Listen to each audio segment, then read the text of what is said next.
Donald Trump anunció la destrucción de una instalación de narcotráfico en Venezuela, ya en territorio venezolano. Según explicó en un podcast, el objetivo era una planta utilizada como centro logístico para el despacho de embarcaciones dedicadas al tráfico de drogas hacia el exterior. Queremos conversar sobre este tema y también con otros temas de la actualidad nacional, como por ejemplo la polémica por la embajadora y sus dichos de Nueva Zelanda. Estamos junto al senador electo del Partido Liberal, Vlado Milosevic, diputado en ejercicio. ¿Cómo está?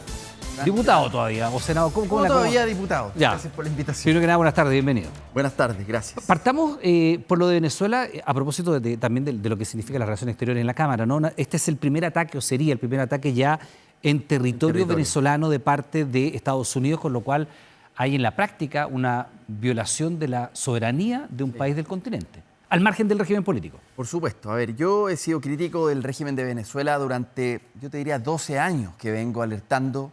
El otro día hice un recuento de mis tweets, de mis primeros tweets, donde alertaba sobre cómo Venezuela iba directo a una dictadura. Bueno, todo eso se terminó cumpliendo y por lo tanto yo he sido de los primeros críticos de lo que claramente es una dictadura y no una democracia. Pero sin embargo, la manera en que el mundo se ha dado una cierta organización a través de la ONU es que ¿quién puede resolver una violación de ese tipo de soberanía territorial de un país? Es precisamente el Consejo de Seguridad. No es un país de manera unilateral, dice yo voy a invadir a otro. Eso es completamente ilegal en el derecho internacional. Razón por la cual Chile fue uno de los primeros países en el mundo, cuando Rusia invade Ucrania, de decir esto es una invasión ilegal. Porque no pasó por el Consejo de Seguridad de Naciones Unidas. Bueno, en este caso sucede exactamente lo mismo. El presidente Trump, si quiere hacer una incursión militar en cualquier territorio, tiene que ser aprobado por los países que son miembros de este Consejo de Seguridad. No hay otra manera para hacerlo legalmente. Está bien, y es que no es la manera en la cual Estados Unidos, ni este gobierno en particular de Estados Unidos ha actuado en el último tiempo. Ha habido ataques selectivos en Irán, en Siria, Sí. en fin, o sea, más todo lo que ha llevado adelante en Gaza. Pero ¿qué debería hacer Chile frente a esa situación? Porque el gobierno del presidente Boric ha sido especialmente crítico con el régimen de Maduro. Aquí se habló de un gobierno que es ilegítimo, de una dictadura, del robo de elecciones, no se reconoció el triunfo de Nicolás Maduro. Pero al margen de aquello había una acción militar de un país en territorio de otro. ¿Qué debiera hacer la Cancillería chilena frente a esta situación? ¿Guardar silencio? ¿Marcar una posición? Esto es muy sencillo, Iván. Chile no solamente ha defendido los derechos humanos, la democracia, el Estado de Derecho. Chile ha defendido siempre, con el presidente Boric, Piñera, Bachelet, Lagos, para atrás. Siempre hemos defendido el derecho internacional. Y no nos podemos mover ni un milímetro de esa posición, porque esa primero, es la tradición de nuestra política exterior. Y segundo, fuera de ser una tradición que todos los gobiernos, independientes de sus colores políticos, han mantenido, esa es la política de Estado que tiene Chile. Nosotros no apoyamos a unos o a otros por ser más o menos amigos, compartir más o menos sus ideas. Nosotros lo que hacemos es defender el derecho internacional. Y por eso somos un país que tiene prestigio. Ya, pero aquí Chile debería guardar respetuoso silencio, mirar con distancia o involucrarse, porque también ha habido críticas a la posición activa que ha tomado el presidente Boric. Por ejemplo, la gira a la India, Sí. que era una gira, era un momento, uno diría, estelar dentro de las relaciones internacionales chilenas, abrir un mercado Muy importante. muy importante, un mercado del país más poblado del mundo por estos momentos, casi 1.500 millones de habitantes, y sin embargo las críticas del presidente Boric a el gobierno de Donald Trump, tratándolo de emperador, etcétera, terminan opacando la gira. ¿Debe Chile tomar una iniciativa en esta materia o debe Chile esperar que esto vaya avanzando y ver cómo decantan los hechos? Mira, lo primero, creo que se le toma demasiada importancia, exagerada importancia, a lo que nuestro presidente pueda criticar a Donald Trump como que fuera algo excepcional en el mundo.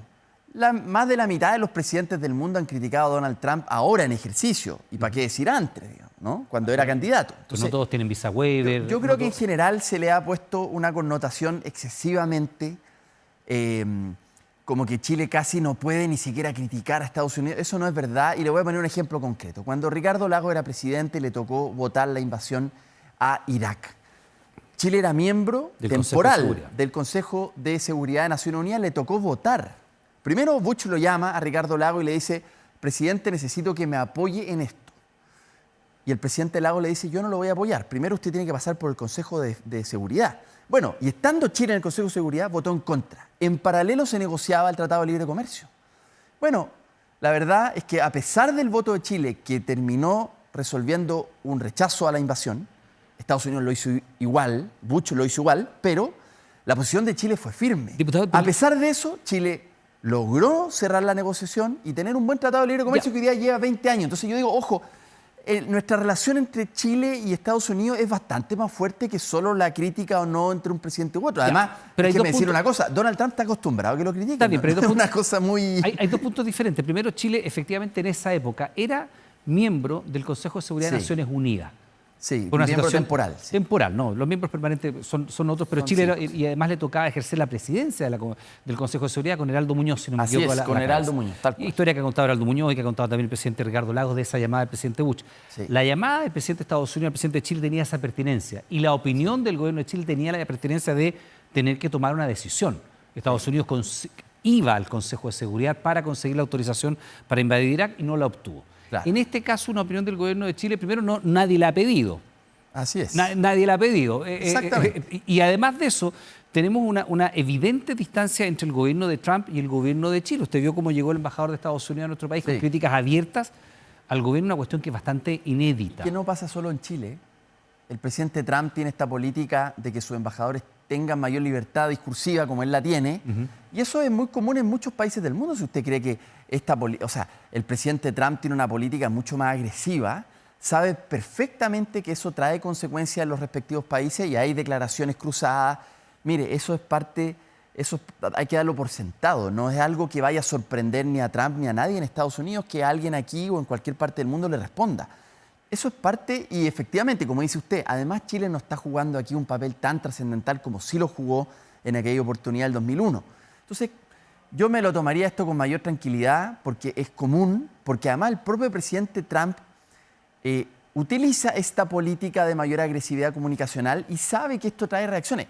Le puedo asegurar que nadie se ofendió en Estados Unidos porque el presidente de Chile le haya respondido una cosa a Trump, porque eso le ha pasado con muchísimos países. De acuerdo a la opinión del embajador, sí sorprendió y sí molestó. Yo no estoy tan seguro. Yo creo que hay una política... además, déjeme decirle que el embajador... O sea, él cuando llega acá, perdón, antes de asumir, incluso antes de presentar cartas credenciales, dice que está desencantado de las críticas del gobierno del presidente Boric. Bueno, también hay que decir cuál es el estilo del embajador norteamericano. Por eso le quiero decir, Chile no puede... Tiene que entender, hay dos niveles. Uno es la relación con el gobierno de turno. Un gobierno de turno que en Estados Unidos ha generado mucha convulsión interna y externa. Chile no es la excepción respecto de las reacciones de eso. Eso es lo primero. Pero lo segundo es que nuestra relación de Estado con Estados Unidos, de aliado permanente, nadie podría decir que Chile la ha puesto en cuestión, ni mucho menos. Eso es una cuestión de largo plazo. Hemos cumplido los 20 años del Tratado de Libre Comercio, las relaciones son buenas. Y bueno, y el presidente Trump es un presidente controversial. Y me parece que el embajador que ha llegado a Chile también lo es.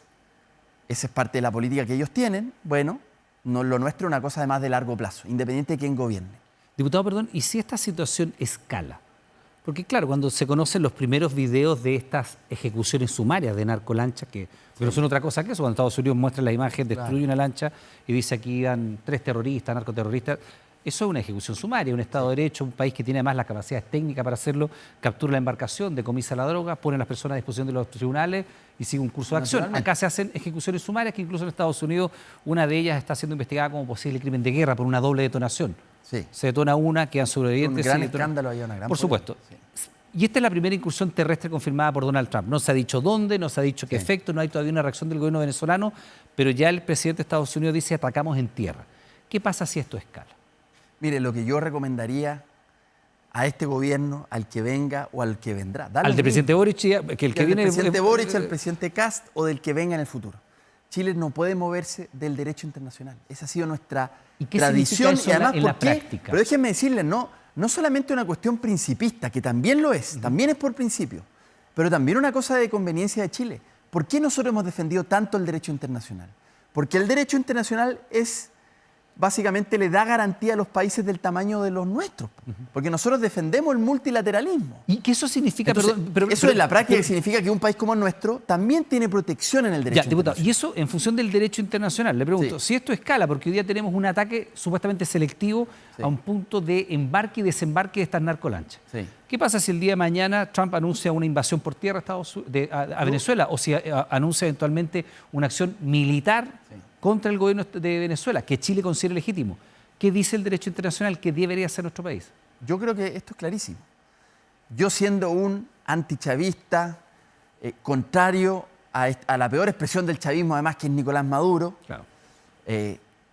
mire, a pesar de todo, uno tiene que estar en favor del derecho internacional. Y el derecho internacional es clarísimo en este punto. Estados Unidos no puede tomar una acción unilateral. Chile debe oponerse a eso. Chile tiene que defender el derecho internacional inequívocamente, independiente de la amistad del presidente Kast, electo, con Trump, porque esto no es un problema de amistades ni de alineamientos políticos, esto es un problema de política de Estado de Chile. Y en esto el presidente Boric, si uno tiene que evaluar estos 4 años, puede evaluarlo muy positivamente. O sea, el presidente Boric se mantuvo en la tradición del Estado, de la política de Estado de Chile en relaciones exteriores. No se movió un milímetro.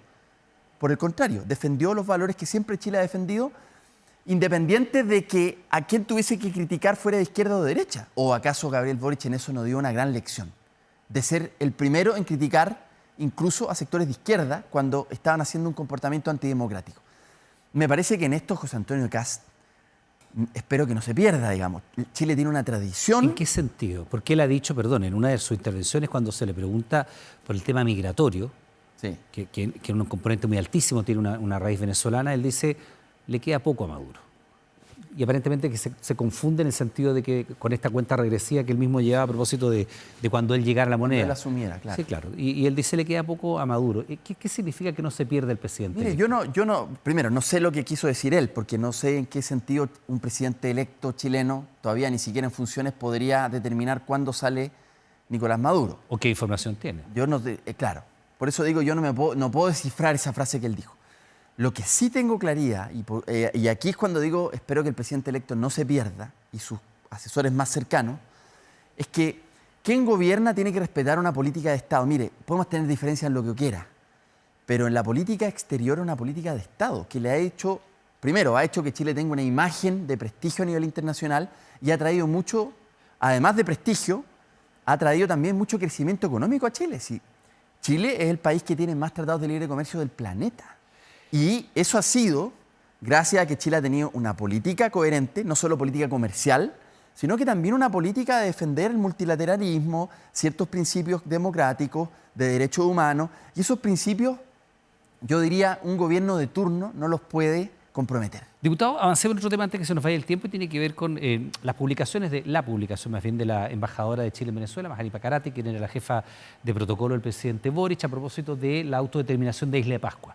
Una publicación en sus redes sociales que estaba en inglés y en castellano, que ella asume como un error y que baja en sus redes sociales. Sin embargo, hay una arremetida para que el gobierno tenga una actitud más fuerte en contra de la embajadora, que además uno entendería que cuando llegue al ejercicio de la moneda, el nuevo gobierno probablemente vaya a haber una remoción de embajadores, entre otros, sí.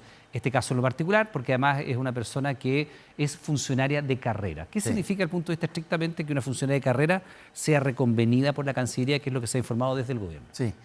Ahí está la publicación, dos cosas. Autodeterminación para Rapanú y todo lo demás. Esta publicación no corresponde a una embajadora en funciones, eso es lo primero.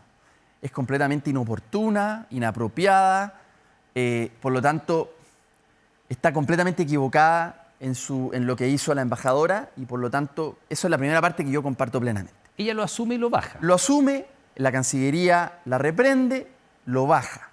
Eso es lo primero. Lo segundo, ¿vale la pena sacarla o no? Mire, yo le diría depende. Y en esto yo confío en Alberto Van Claveren, porque Alberto Van Claveren, el canciller... ¿De qué depende, perdón? Mire, yo diría que hay varios... Queda tan poco para que el gobierno termine, que de repente el gobierno puede evaluar, mire, quedan 2 meses, de repente vale la pena... ¿No es una cuestión también de señales y de principios, ya que usted hablaba del tema de los principios? Porque, puede ser, no sé, yo no estoy defendiendo a la embajadora, a quien por lo demás escasamente conozco, he saludado una vez, un par de veces en mi vida. Pero por eso, ¿depende de qué? Porque aunque queden 2 meses de ejercicio... ¿Sabe de qué depende? De algo que es muy importante en las relaciones exteriores y yo sé que muchas veces, y muchos de mis colegas esto cuesta que lo entiendan, de la prudencia. De eso depende. Y la prudencia hoy día, en estos tiempos convulsionados en el mundo, es escasa, pero no por eso Chile tiene que caer en la convulsión mundial. O sea, yo soy partidario mejor de que la Cancillería, que tiene un estilo y un ritmo distinto al de la política tradicional, de la política... del día a día. Cotidiana, si usted quiere, doméstica, es preferible que la Cancillería tenga sus propios ritmos, sus propios códigos, un poco afuera de la guerra política que ¿La reprimenda le parece a usted suficiente? Mire, yo confío en el criterio de Alberto Van Claveren. Es un embajador, hoy canciller, que ha tenido una experiencia lata, ha defendido a Chile en los dirimentes, en la Haya. O sea, yo digo, él es un tipo en la cual yo confío plenamente. Por lo tanto, si hasta el día de hoy él no le ha pedido la remoción a la embajadora, yo confío en el criterio de Alberto Van Claveren. Porque llega un minuto, Iván, en donde lo contrario es decir, bueno, transformemos esto en una guerra política. Está bien, pero ojalá no en relaciones exteriores, porque Chile es un país pequeño que depende, nuestro modelo de desarrollo depende completamente de nuestra relación con el mundo. Entonces, yo no conozco cuál ha sido su evaluación y su comportamiento en Nueva Zelanda. Pero la relación con Chile y Nueva Zelanda es importante. No es cosa de llegar y remover una embajadora así nomás. Por lo tanto, yo preferiría, sin la información completa, que sí en cambio la tiene el canciller, que es mejor que el canciller con el presidente tomen la decisión y que el resto apoyemos esa decisión criteriosamente. ¿Y eso es lo que yo digo, la prudencia. Yo sé que es escasa en este momento y la política, todo el mundo quiere agarrarse a combos, pero llega un minuto en donde hay que poner la pelota al piso y ponerse serio. Ya, y en este sentido, usted dice el depende, que además es una frase por la cual a José Antonio Caz tanto se le dijo el depende. Es una ironía. Es una ironía, está bien, pero teniendo en cuenta que además hay un ejercicio de espejo en este momento para que la transición sea lo más ordenada, transparente, compromiso del presidente Boric y que ha reconocido así también el presidente electo José Antonio Caz. Sí. Dado que están en estas conversaciones, ¿debiera este tema conversarlo la Cancillería con el equipo de José Antonio Caz para a lo mejor llegar a una solución? Mire, me imagino yo que usted va a remover a la embajadora, me imagino que del otro lado dirán, por supuesto que sí, y avanzar en la nominación quizás de un nombre alternativo. Exacto. Sería una manera de no estar, usando sus términos, agarrándose a combos permanentemente y a lo mejor hacer una transición con Nueva Zelanda de manera más ordenada. Eso me gusta mucho más, para cuidar el prestigio de Chile también en el extranjero y en Nueva Zelanda en particular. Eso me gusta mucho más. Es decir, cuando fue la elección y los dos presidentes se llamaron por teléfono, fue una cuestión que impresionó a muchos reporteros internacionales. Sí, claro. En Chile estamos acostumbrados porque ese es nuestro nivel de estándar democrático institucional. Pero muchos dijeron, oye, mira, para el clima democrático que está sucediendo en el mundo entero, que esto haya sucedido entre un gobierno de izquierda y un gobierno de derecha. Bien de izquierda y bien de derecha, ¿no? En el caso de Boric yo diría de centro-izquierda, en el caso de Caz lo podemos poner más en una posición de ultraderecha, pero bueno, es una discusión. Probablemente del otro lado dirían lo contrario. Claro, la historia lo dirá, pero en todo caso, como sea, que hayan tenido esa conversación en el tono que la tuvieron, luego al día siguiente ir a la moneda, sorprendió a la prensa internacional. Sorprendió no por Chile, porque ese es nuestro estándar histórico. Sorprendió porque el clima de la convivencia democrática en el mundo está muy complicado, partiendo por Estados Unidos, que es la democracia más antigua occidental y la más sólida, se supone, pero que está en serios problemas de convivencia. Entonces, yo digo, prefiero mucho más lo que usted dice, Iván, que los dos equipos presidenciales conversen. Me resulta bastante evidente que el nuevo gobierno va a remover a la embajadora y está bien que así sea, es un cargo de confianza política, por lo tanto, que se converse y que no salga todo esto en los titulares de Nueva Zelanda, mira, removieron a la embajadora chilena. Yo creo que es mejor cuidar nuestro prestigio y está bien, agarrémonos a combo en otras cosas, pero en política exterior mantengamos la seriedad y la prudencia. Diputado Vlado Mirosevic, senador electo del Partido Liberal, muchas gracias por estar junto a nosotros. A ti, Iván. Que tenga una buena tarde, muy amable. Gracias.